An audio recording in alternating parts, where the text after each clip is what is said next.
All right, we are back. It is Monday again. Wow. Sorry about the late start. Technical difficulties abound over here, so we're making do with what we can. Despite all of the plans that we have, things still sometimes just go differently, and we have to adapt. So that's what we're doing. Welcome to Monday, August 18th, 2025, and welcome to the Home Education Podcast. That's the podcast of the Home Education Foundation, which is an organization in Florida started by Brenda Dickinson and Craig Dickinson in the early 1990s. And I don't know why I have to clarify that. I just start to feel a little older when I do. It was started by Brenda and Craig Dickinson in the early 90s.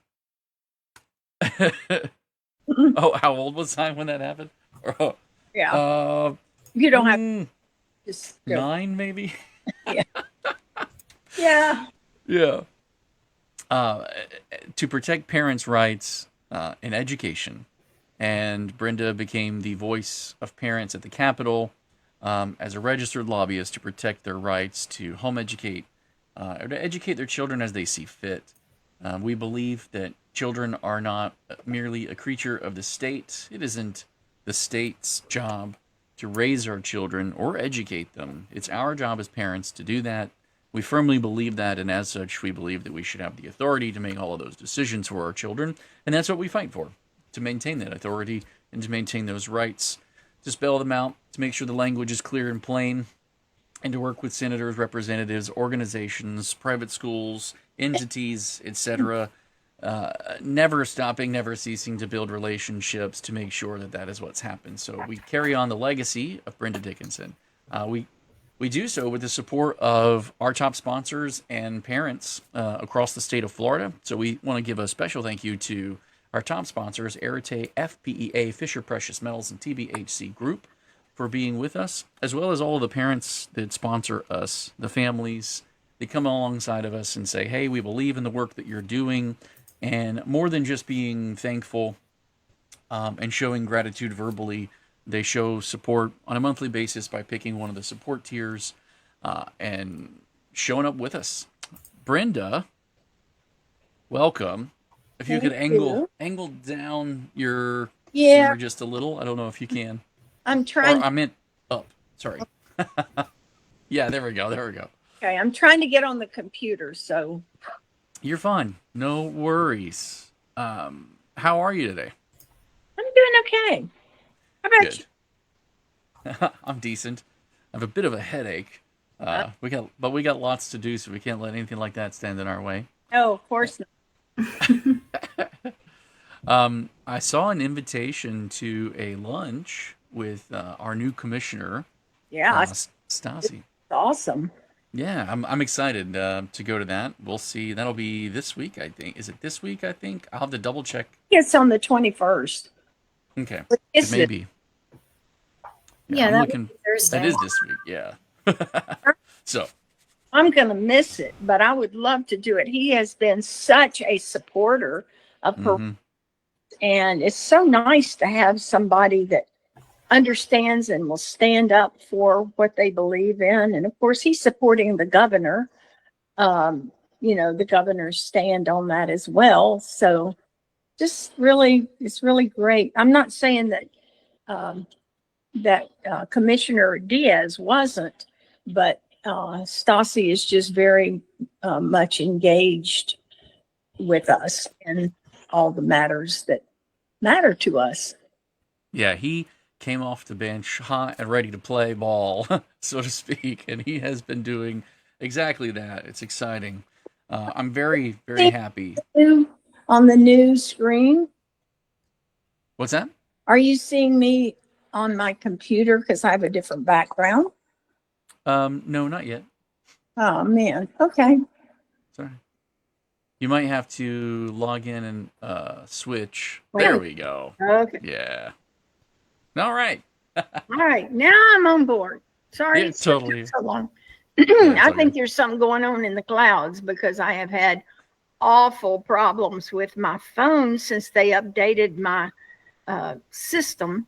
Mm-hmm. and I can't send text sometime. I can't, it wants me to log into Wi-Fi when I'm not even near a Wi-Fi. So, Yeah. you know, all this computer stuff, that's one reason I decided to retire. It's time to turn it over to somebody that's into social media and all the things that I don't want to do. Well, I can't always get them to work perfectly either. My phone will sometimes tell me I've just missed a call, and I'm like, "Well, thanks for ringing and telling me the call was there to begin with. That And was it never rang. never rang." Yeah, I'm being gaslit by my own phone. Exactly. Oh man, you know that is one of those situations where we come to rely on something. This kind of leads into what I had on my mind to talk about today, but we come to rely on something or believe that something is set, and we can totally just kind of turn our brain off on that particular thing and put our focus elsewhere where our attention is deserved to be. And I think that as parents, we, historically, maybe do that with public school or private school or that curriculum choice or our doctor or Amazon or they'll ship it to us. We don't have to go shopping. We don't need to go worry about all of that stuff. And in some ways, it's very convenient, but in a lot of ways, it sets us up for some subtle failures. And I was just talking to Crystal. Was it yesterday or the day before? We'd been on her parents about those sodas with aspartame in them. Ooh. And I'm like, just be careful. And they love them. And then, was it you read an article that said aspartame's not bad at all? Yeah, so there's a lot of Instagram health gurus, and who knows what their credentials actually are. But I came across one who was saying he was showing a bunch of screenshots of research studies that all said aspartame is safe. And people in the comments were like, yes, thank you. You know, everybody who talks about how dangerous it is operating on 50-year outdated information. And so I got curious and I went and did some Googling.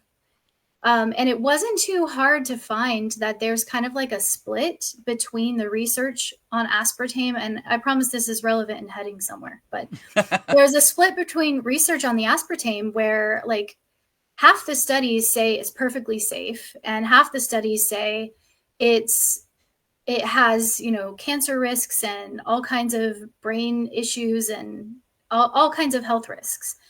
And I was digging deeper, and the majority of the studies that say that it is safe are funded by the Association for Artificial Sweeteners or something like that. So it's interesting because if you're just you're just taking things at face value, this guy's throwing up all these studies that have proven aspartame is safe for human consumption, and that you would have to drink like 100 times the amount we're consuming to have any risks. But all of the studies I was finding that said that were funded by organizations that would have a motive to say that aspartame is safe. Right. So, Jason, you can take that and spin it. You really have to take things from a comprehensive standpoint, though, and that takes a lot of effort. It takes a lot of time, a lot of research. You have to gather a lot of information. I mean, you could couple that with, we would have to drink copious amounts. It's like, well, what are we doing? We have the largest obesity problem in the world. Like, what are we drinking? I think we might be drinking that amount. It's possible. Like, for your size, yes. Well, and it's in everything. And then you couple that with things that are a little bit more subtle. Like, we were chatting with the kids yesterday over dinner, and we were talking about viscosity because we're using ketchup. And do you know what the most viscous, one of the most viscous liquids is? And they were sitting there like, I don't know. And we're like, glass. There's a lot of people don't realize that glass isn't a solid. It's a viscous liquid. It takes very, very, very, very, very long time for it to sit upright and to settle. But that's why after years and years and years, it's thicker at the bottom and thinner at the top. And although, even that is up for debate because Google says it's not a liquid, it's an amorphous solid, meaning it behaves like a liquid over time, but at room temperature behaves like a solid. So they have this in-between category they've put it in. Right. So now you have this issue where you're begging the question of what is the standards. One of the things you said earlier was who knows what their credentials are? Well, it's always about what standard do you point back to. And then when something as simple as a window, you would think it would be easy to come to an answer, but that's easily debatable too. Rules True. of logic and how do we define this and Yeah, like what is a Pluto. solid versus a Pluto. liquid? Yeah. Then you get into definitions of planets. Pluto will and then- always be a planet to me. No matter what But- the research is, right? Yeah. Sentimentality towards Pluto. And then blend that with a further aspect of I could swear the Fruit of the Loom logo had a cornucopia in it. You know, like I just think back on the Fruit of the Loom logo and I can see it in my mind as clear as anything that it had a cornucopia, and you know, they say that it didn't. Yeah, that's one of So the who's right? Mandela effects where a whole bunch of people are sure that it did at one point, and then the companies are saying, no, it never did. It was always just a cluster of fruit. The same with the spelling of Berenstain Bears. And there are some things that on their surface, like glass, seem to just be transparent. They're easy to understand. They're simple, easy to get. And yet they can be ultimately complicated when you dive down into the, well, what is this really? And let's think about that for a second. And that's so simple of a thing, as straightforward of a thing. It's nowhere near as complex as the mind of a child. And then you add variables like, what do you mean child? What age are we talking about? What do you mean child? Is it a boy or a girl? And at what stage of development? What do you mean child? Do their parents talk to them baby talk, or do they talk to them like normal people and they hold conversations? What do you mean child? How much exposure to screens and social media have they had? You're getting, what's the best way to teach that child? Well, that answer is so nuanced, so customized, so complicated that the mere thought of trying to put a standard together is challenging. And yet that's what we're trying to do. We don't just want to put a standard together. We want to legislate it. We want to make it enforceable by all and hold every parent to that standard, because the state tells everybody what they should and shouldn't be doing with their children. And now we're on to something far more complex than a window, and and far less simple to agree upon. And that's why it's so important as parents to be informed. There isn't an aspect of raising children, educating our children ourselves, that we can take for granted, that we can slow down on and miss. And yes, it's challenging. Yes, there's a lot of information. Yes, I may have to say no to some of the things that I may want to be overscheduled with, so that I can have enough time to sit with my kids and talk about this or talk about that, or really think about discussing this with my wife or that, and come to a really good decision on it, when what I really want to do might be just dump them in another micro school, or give them over to this curriculum that our co-op is doing, or send them back to public school because that's what they're there for anyway, and we pay our taxes. And any number of ways that we can abdicate our thought out. And I just encourage parents everywhere to not to do that. It's difficult. It's very difficult, and you need a lot of information. But what you don't need is everyone else's information. You need your child. You need to focus on your child. Read them like a book. Study them. Decide for yourself what kind of character you want to see in your child when they're 25. You know, when you or one of their friends picks up the phone and says, "Hey, I need your help," what do you want their response to be? Build that kind of person. Take that litmus test and start from there and build backwards to what you want to teach your kid about life, and do that yourself. Take that mantle up. And you can. A lot of people think, "Oh, I can't, it's too complicated, it's too difficult." But what about all this stuff that the school teaches them? I'm like, yeah, what about all of that? Yeah, so I think that's where parents, especially parents who are maybe new to home education, get fearful or overwhelmed, because they're told from so many different directions that you have to be an expert to teach this subject, or, you don't have the training, you don't have the background. And so there's a lot of fear that, am I equipped to look at my child and know what I need to address, and how, figure out how to teach them that. But our experts can't agree on aspartame, or whether broccoli is good for you or bad for you, or whether brown rice is good for you or bad for you. Well, yeah, and I don't want to open the COVID can of worms, but experts during COVID seemed quite confused as well. So I just wanted to throw that in there, that I sympathize with parents who are feeling, I don't know if insecure is the right word, but uncertain about their ability to be the deciding figure in their child's education. And I think that's why, especially in the new culture of home education and PEP that we're seeing just the last few years, there are a lot of parents coming out of the public system, or coming out of private school even, and then immediately looking for another structure to just plug their kids back into, because they don't feel confident in navigating it without some sort of overlying authority telling them, or, maybe authority is not the right word, but some sort of overlying structure telling them what to teach, because they don't let me chime in. trust themselves. Because, during legislative session, we were constantly up at the Capitol and busy and juggling meetings and involved in everything. And if we had this shed arrive. We had ordered a 10 by 12 shed that needed to be assembled and put together, and it sat there for a long time because I didn't have the time to put it together. And a friend was like, "Hey, I'll help." And I thought to myself, man, I don't have the time for this. I don't have the time to fully devote to sitting down and thinking about, do I turn it this way or that way? Is it flipped around backwards? And how many hours can I devote to assembling it? And I got to wrap my head around which way the pieces say first and which end goes to that end. And oh yeah, by the way, it needs a foundation. Great. I don't have the time to think about any of that. And so the friend said, "Don't worry, I'll help you out." And we built the foundation for it as a 10 by 12. And I thought, wow, it's so good to have help. It's so good to be able to lean on someone. And wouldn't you know it, 10 by 12 was the minimum size of the inside of the frame of the shed.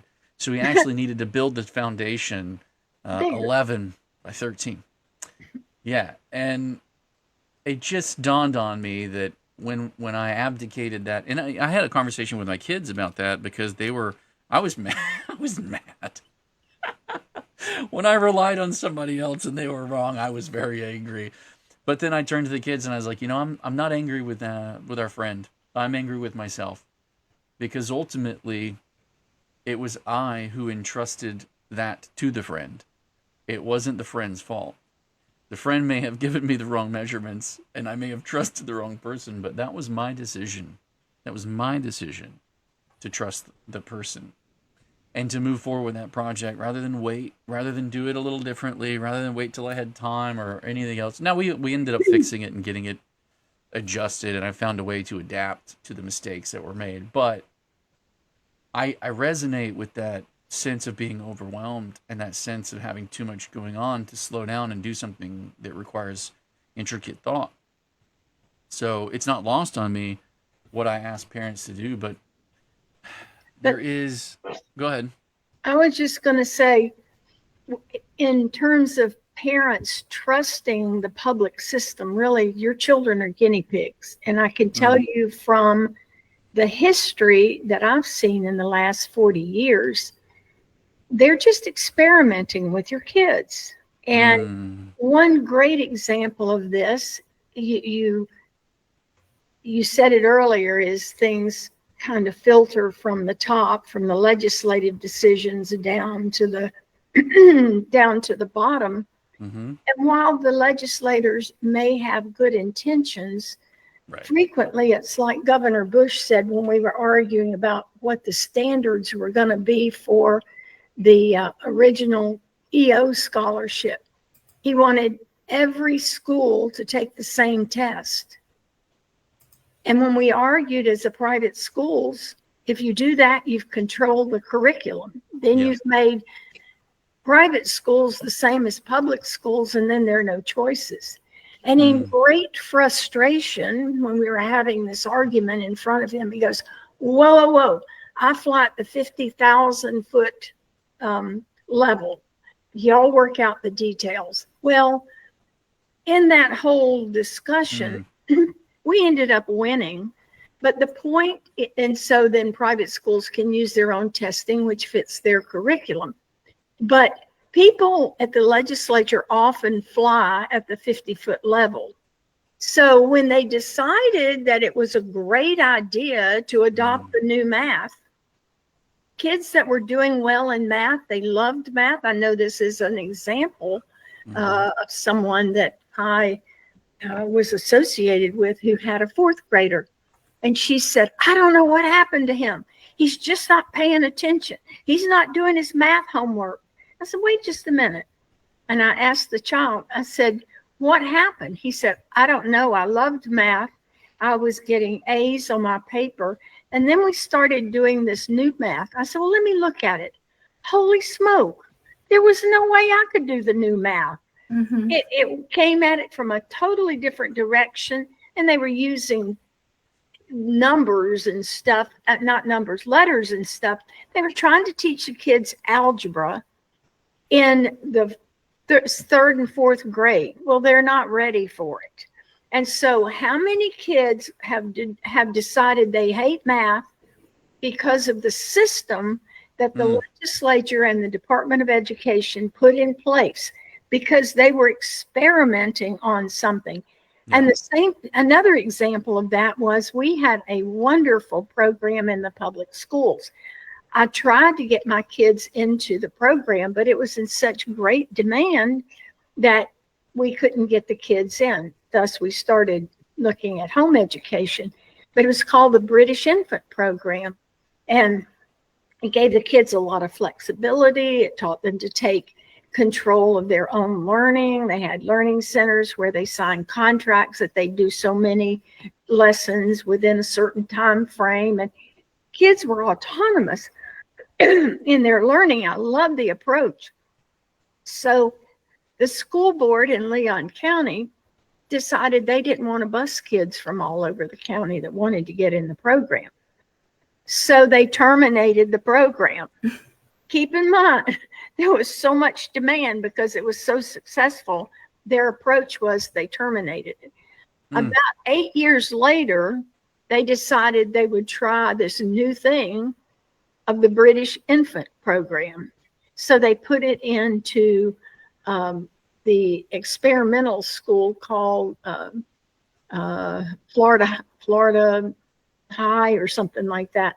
It was one of the developmental programs where they could try new things. Well, we already had a successful rating, and it was working so well with the kids. So we terminate that, and now we implement it again because, oh, guess what? That didn't work. So your kids are really, you think you're having trouble. Imagine fighting the bureaucracy to try to get your kids in a program that actually works, and the kids love it. The parents are demanding it. And then the response from the school board is, it's too difficult to work all that out. We don't care what your kids like or that they, can learn. So you've got so much bureaucracy involved in the public education system that it's even frustrating. One example you gave in one of the earlier is in the legislature, they didn't want parents to spend the money for digital devices for the PEP. And yet that same session, they created the program over at one of the low performing schools in Leon County to put in, what do they call it? A gaming room? Gaming studio for, So parents couldn't do that, but then they created that for the kids. And it's a great technique, but why do you dispel it? This was the same legislature that they approved. It just makes zero sense. And to further that, they spent $500,000 in that remodel, and that was last year. And this year, they're begging for money for teacher salaries. And I'm like, didn't you just spend 10 teacher salaries on that? And the article that I read from this year was talking about how important it is for the school to be aesthetically pleasing to the children because they learn better when they like where they're learning. And I'm like, so you spent $500,000 on emotion and now you don't have enough money for teachers, but that's somehow our problem? I think this leads to a different issue, But which wait, I want to is, say one more thing oh, about go that ahead. school. Is Go that ahead. particular school, I knew one of the teachers, and Mm, that teacher was so creative. He came out of theater, so his history class, he had made up games. He had made up a lot of different, like acting out things in history that the kids were really engaged to. Then mm, they imposed the curriculum that grades teachers, and he was almost in tears when I talked to him. They homeschool their kids, by the way, so they were using out of the box things, and he was using them in yeah. the classroom. And he said, I literally, when they put this into effect, I literally had to put away all of my teaching tools that I had Mm, developed and go by the standards and the benchmarks. And what it did, it standardized all of education in the public schools. There was no variation. Teachers had no opportunity to be teachers and engage the kids in learning. So don't let your mm, child be caught up in the experimentation that is being done at the top levels, at the bureau, at the Board of Education in Tallahassee, and also your local school boards. They're also tinkering with things to standardize it because it's easy if everybody can check, this test mm. and they've performed at that level, but that doesn't really measure learning. Yeah, that's Right. just about efficiency, which is, Yeah. also something we're watchful for with the scholarship is that they're going to limit options for the sake of efficiency. Efficiency is not the same as effectiveness or, producing the desired outcome. It just streamlines the process and leaves less room for choice and freedom. We'll even look at certain aspects that are more nebulous, right? Like um, school, the school environment. I think it's pretty common knowledge now that it's not so great for boys. Um, at least I would hope that that's apparent. The sit down, be quiet, raise your hand, ask for permission. Do you have a question? Now's not the time for questions. Learn when the time for questions ends, and it's never. Put your hand down. You don't have to go to the bathroom. You're bored. Sit still. Why can't you be more like Sarah? Like this environment, this way of cattle herding children, it does make them walk down the hall in a straight line, and it does keep them quiet with their quiet finger up while they're going to the bathroom or getting water or going to the cafeteria, and it makes the hallways less noisy and everything's just nice and quiet and peaceful. And then you wonder why they struggle to grow up, to think for themselves, to be formidable leaders, and they struggle to transition into adulthood. There's a lot that's a bit more subtle. I think we're so caught up in creating standards to be able to ensure people can get paid by, or we can pat ourselves on the back for, but we haven't necessarily asked ourselves, is it good? Is this really where we wanted to go long term? Are these the kinds of people? I mean, I think back to, my grandparents or my great grandparents. They're a different breed, man. They're tough. They're tough. They get stuff done. I was listening to a friend of ours about our age talking about their parent who's older and was having a heart attack and drove themselves to the hospital. It's like there's just there is a there's a mentality, there is a level of education that is good and beneficial that we aren't interested in measuring or implementing. It's not at the forefront of our minds. It's not our big why that drives our interactions. And there's parts of our society that have gone missing, and we lament that they're missing. We don't know how to get them back, but we just keep doing what everyone says to do, and the system is broccoli bad. Yes, it's bad. No, wait, it's good. I was listening to, or I was reading an article that I saw down. They were blaming Trump for missing all of the funding. Oh man, this Miami-Dade, is it Miami-Dade or Broward, was missing 20 or 30 million dollars in funding, and it's horrible, it's tragic. And then they're like, but some of the funding just got released, and now these children are going to have nourishment. They're going to have good, nutritious meals, and you can expect your child to be able to eat from chicken nuggets, corn, pizza, cartons of milk.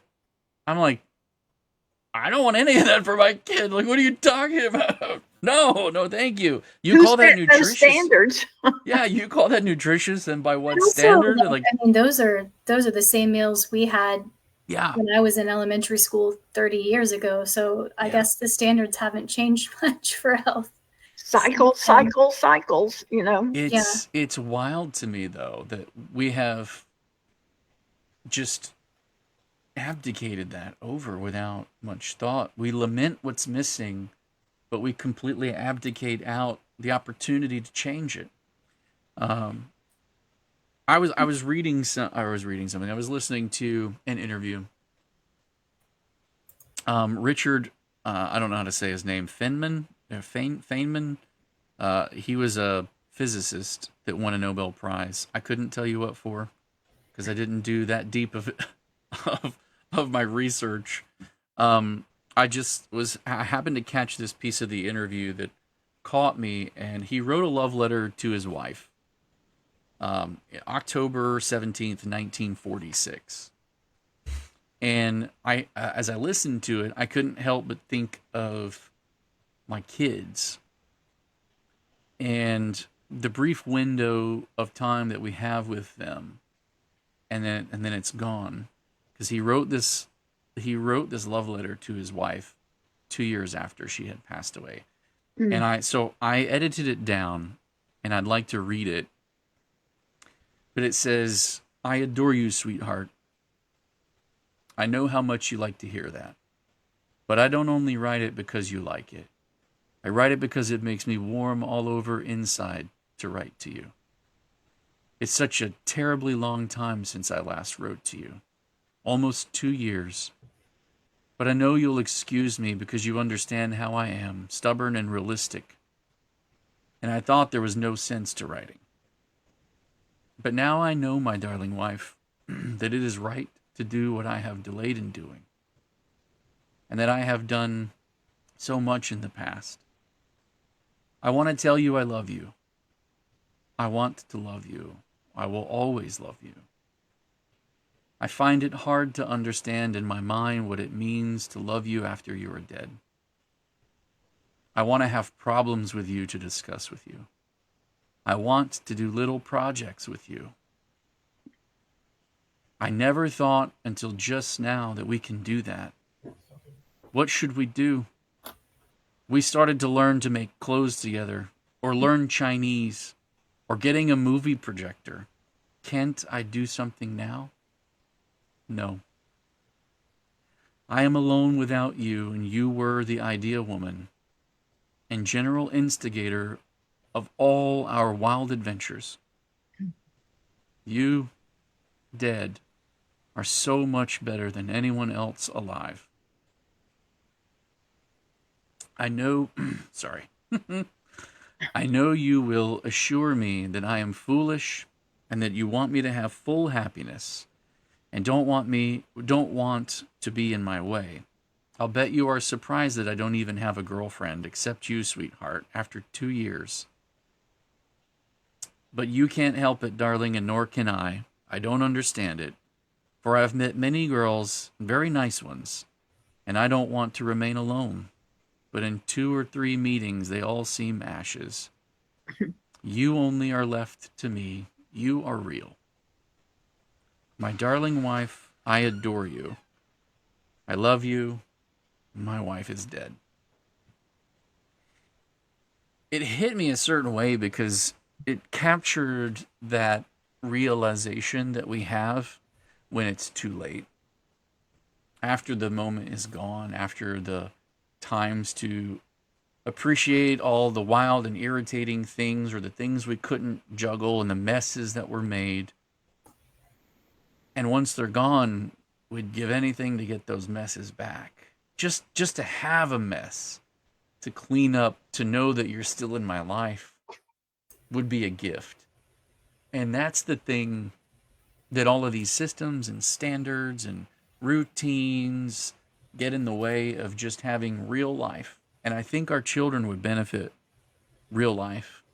They'd benefit from having real life, not this systematic routine of standards that are constantly changing by experts who have no idea what they're doing, crammed down our throats to make us dance to a tune they've come up with.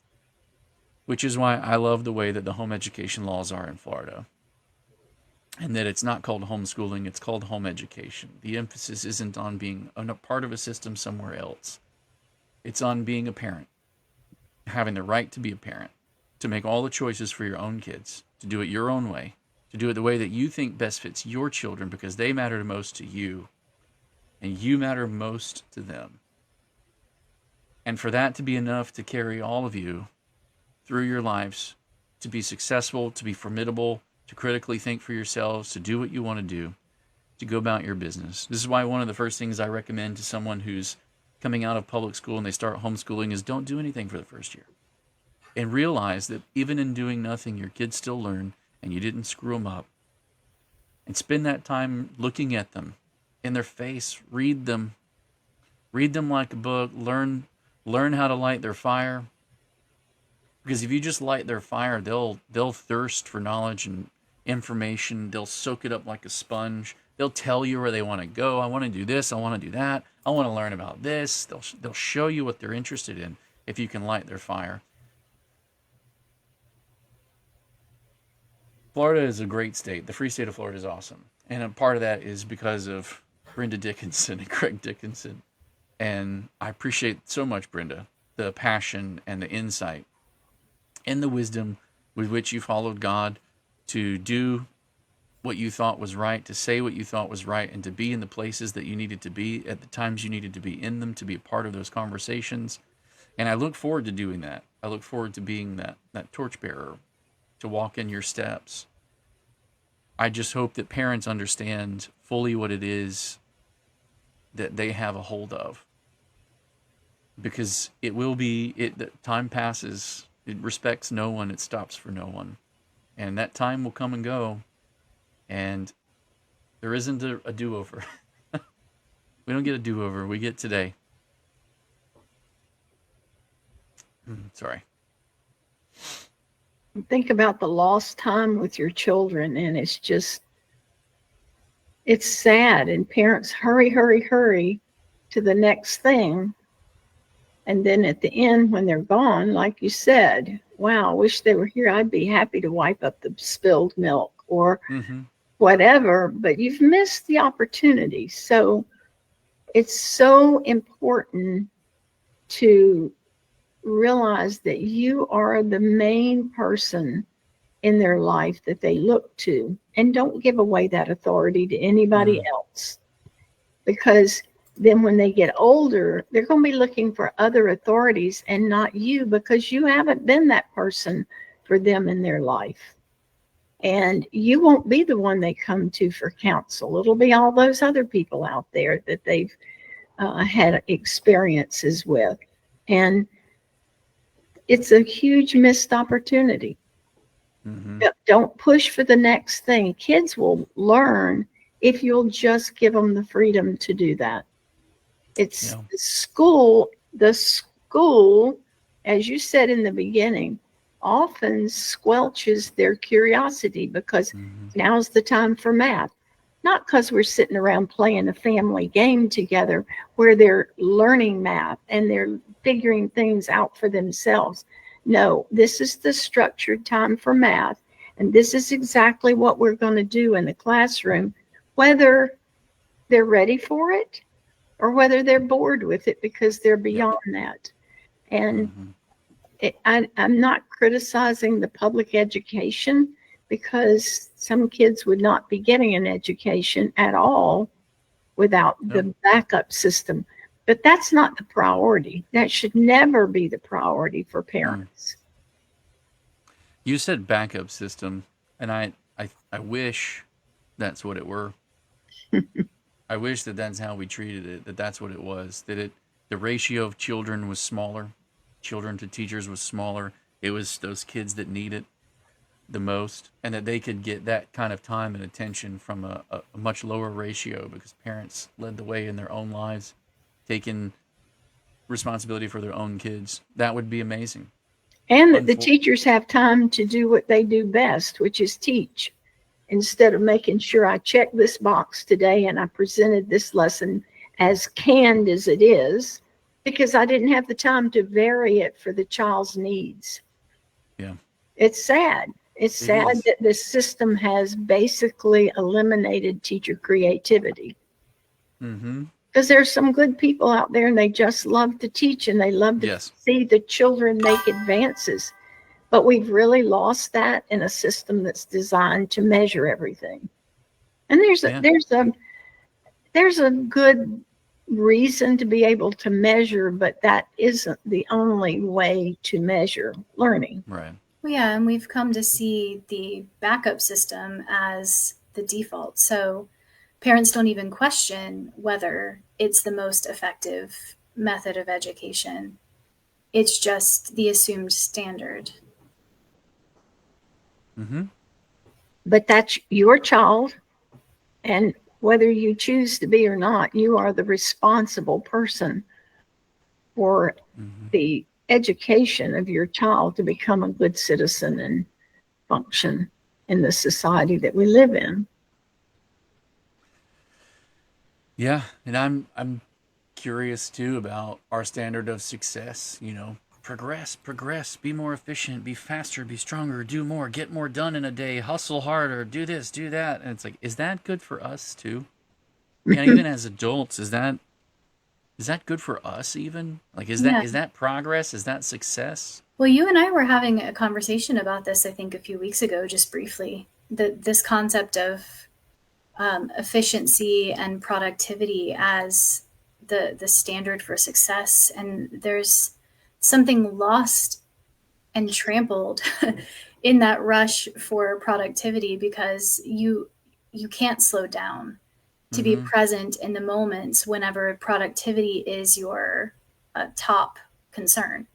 So there are so many moments, I know even with our kids, that we stop and slow down, and it means that whatever we had planned doesn't get done. But there was a moment that needed to be lived in and addressed, and the kids are learning from those moments. So this just the idea of there being like a set of subjects and lessons that have to be covered, like the teachers in the public school, like you said, they have to present this canned lesson because it's what's on the agenda for the day. There's so much being missed in moments for real world learning and interpersonal issues that need to be dealt with and addressed, and character issues and all kinds of things that there just isn't time for, even though arguably those are the more important things. So and it's easy to get distracted by what I think the goal is, what I think the successful outcome should be, and to completely dismantle or cause destruction, even though I achieved my goal. I wanted to hang some lights this weekend in the garage with the kids and turn the breakers off. This is the outdoor one. It is hot, very hot, and sweat dripping off of me, just pulling up on the floor and off of me onto Aurora. And she's like, "Ew, Dad," and she starts shaking the light that she's holding while I'm trying to screw the wire nuts together, and I got the wrong size nut for the gauge of wire that we have, and it just lots of little things that we're trying to make work, and I got irritated because my goal was to hang the lights and get them up and get it done, not to slow down and show something to my kids, not to slow down and like spend time with them or be with them or teach them how to handle stress better, or any of that stuff. My goal was to get those lights hung and get it over with and move on. And yeah, I yelled at them. You know, I was irritated. Hold it up higher. I said higher. You know, like, you're not doing it. Why can't you just hold it a little higher? You got to be still. You know, I got frustrated, and it's easy. Yeah, I'm the dad. I'm probably the person in the world who cares about them the most, and it's easy to get sidetracked and lose focus. I can only imagine what our schools. We got to get that test. We got to get that test score done. We got to get that test score done. We got to get that grade up. We got to get that. I got to get paid. I can only imagine. I don't have to imagine. I've actually heard it from some of their mouths in conversations with them. The beautiful thing is I had time with my kids.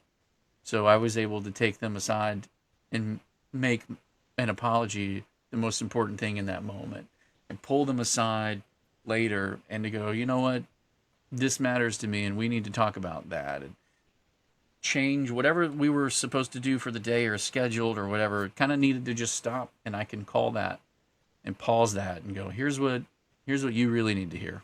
Actually, here's what you really need to be educated on is, you know, how to receive a good apology.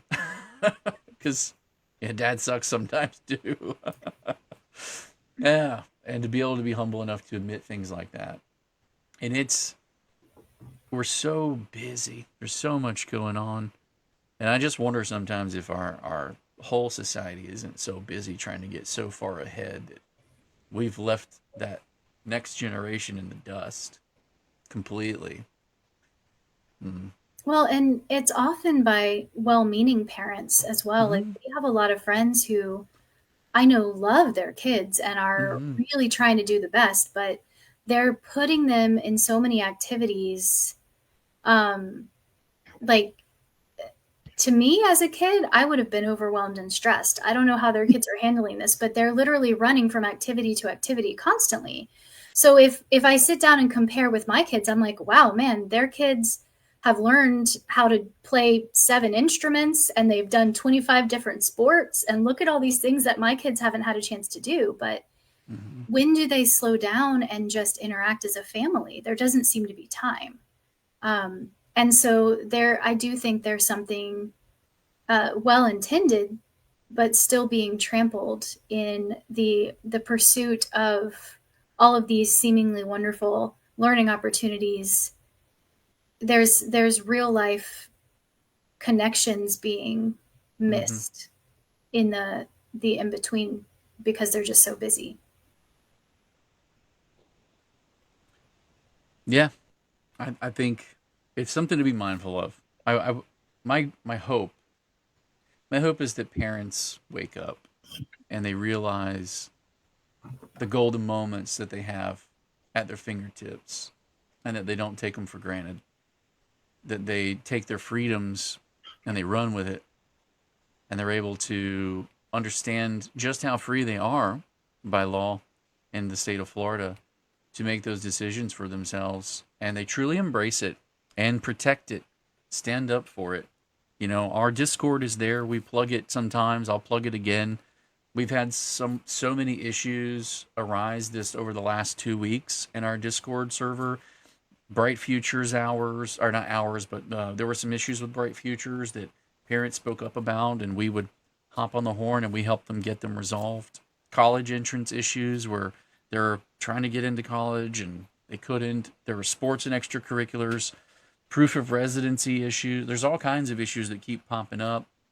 And beyond legislative issues or advocacy issues, my hope is that with each of the channels in there for each county, parents will get in there and connect. They'll get in there and converse over some of these things that they're struggling with or talking about, and that they can help each other out. You know, well, we do it this way, or we've taken a step back, or here's what we use, or here's how we do it, and share ideas and benefit from connecting with each other and helping each other out. Just more so, we tend to focus on the legislative stuff, but my hope is that parents will really truly get in there, connect, and unlock for themselves a sense of community and see how empowered they can be and just how free they actually are. In the old days, we used to have person-to-person support groups. Now Discord can become that virtual support group that parents really need, so they can be honest with each other, find the help that they need, find the counsel, and hopefully in our Discords, they're going to find correct information. Yeah. We have a big policy in our Discord. Is there are rules for engagement, but one of them is that cite your sources, put links to things. We're not just here for opinion's sake. We want to help. We want people to know that what they're getting is not just the rumor mill at work, but good information. So we do need to wrap up soon. I have really enjoyed this conversation today. I think it's a critical one. I want to give an update to everybody who knows that we've been running the campaign this month, the month of August, 2025, the match campaign, trying to raise $6,000 so that we can get a $6,000 match, which essentially means that we need 50 supporters, new supporters, at the $10 a month tier, in order to hit that goal. And we've not only had 0, but we've actually lost 3.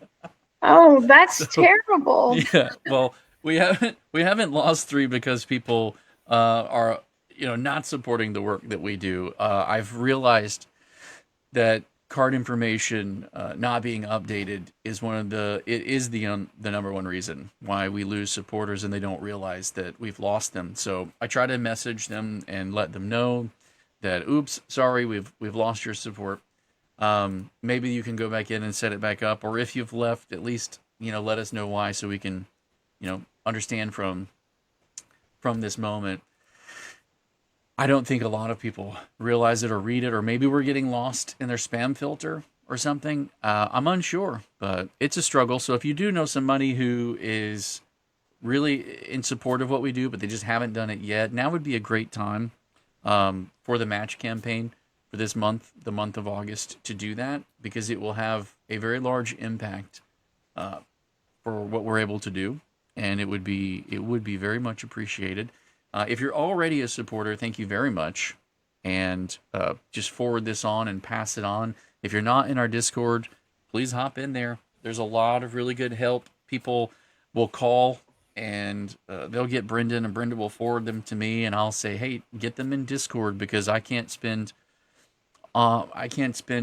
time on the phone with 100 people with the same issue, but I can spend time with 100 people in one conversation in our Discord, because it's far more efficient, and then I can take that and run with it and do the advocacy work. And so it really helps us to be more efficient and more effective by being in there and kind of being able to pull things together and lump them together. So it's of benefit to everybody, and I think it'll be great. Would really love to connect with community leaders in the different counties. So if you're listening to this and you're a community leader, you run a co-op, or you run a mom's group, or you run any sort of program or group that you put together for your homeschooling families in your area, I would love to have you on our radar, to be able to message to you directly, so that when there are important things in legislative sessions or that are coming up, we can get the message out to you, and you can be the person to get it out to your community effectively. So reach out to me, join the Discord, and reach out to me through the Discord. I'll show you the different places to plug into it. If there's a training that anybody wants on how to use it, there actually is a channel in there on how to use Discord, where we've put a bunch of trainings and information in there. But I'm always willing to devote a little bit of time to somebody. If I give an hour of time to somebody, but it helps them, because then they can go and save time and be more efficient with everything that they do, I think that's an hour well spent. So, well, and even if you're not a community leader, if you're part of a home education community, and check with your leaders and see if they're aware that we're here, because I've met a lot of people recently who, stumble across our booth at a conference and are like, wow, we didn't even know you existed. And I'm like, been doing this 40 years, so they just may not be aware that we exist as a resource for accurate information and advocacy. So Even if you're not a leader, share it with the leaders of the communities you're in and with the other parents in those communities. Yeah, absolutely. Well, Brenda, we have to hop on another call, but as always, I like to give you the final wrap up. What would you like to end today I with? would just say, after 40 years of doing this and the turnover that occurs in home education, it is so difficult to connect with the community. So Jason's done a fabulous job of creating the mechanism for us to all connect. And it's really important that you connect with each other, but it's important that we connect with you, because there are times we're going to need you, but we also want to make sure that we all work together to maintain the freedoms that we have in Florida. And the connection is the important part. So please support the work. Jason has a family to support, and $10 a month is not going to break anybody. Christians are really good about contributing to their churches and to missionaries. Well, the main mission that you have is for your children. They're number one. Everything else is right behind that. But this is the way we maintain your freedom to do what you do in the way that you want to do it with your children. So it should be one of your missions to support the Home Education Foundation, because it serves you. I couldn't have said that better. I'm going to move right into that to say thank you for the support from our top sponsors, because it is also their mission, and we're very thankful for them. Arete, FPEA, Fisher Precious Metals, and TBHC Group. We're thankful for all of the parents who teach their own children, and they spend the time to dive into them and figure out what makes them tick and to light their fire so that they can become successful in life. It's a sacrifice, but it is well worth it, and we're glad to be fighting for your right to do that. With nothing else, I'm going to let you all have your Monday back, and we appreciate your attention. Share the stream, get it out to the different places, and happy educating.